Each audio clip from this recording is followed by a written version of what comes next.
ஏசாயா 8 அதிகாரம் 18 நானும் கர்த்தர் எனக்கு கொடுத்த பிள்ளைகளும் சியோன் பர்வதத்தில் வாசமாயிருக்கிற சேனைகளின் கர்த்தராலே இஸ்ரவேலில் அடையாளங்களாகவும் அற்புதங்களாகவும் இருக்கிறோம்.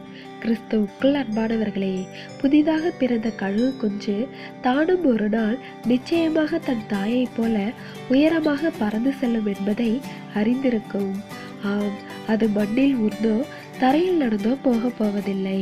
இங்கு இஸ்ரவேலரை தேவன் தன்னுடைய பிள்ளைகளாக தெரிந்தெடுத்திருக்கின்றார். அதனால் அவர்களுக்கு தேவஜனம் என்ற அடையாளம் இருக்கின்றது. இன்று நமக்கும் அவருடைய இரத்தத்தால் அவருடைய பிள்ளைகளாகும்படியான பாக்கியம் கிடைத்திருக்கிறது.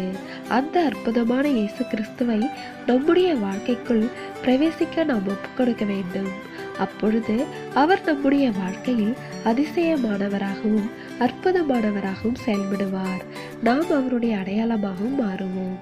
தேவனுடைய கிருபையும் இரக்கமும் உங்கள் அனைவரோடும் இருப்பதாக. ஆமென்.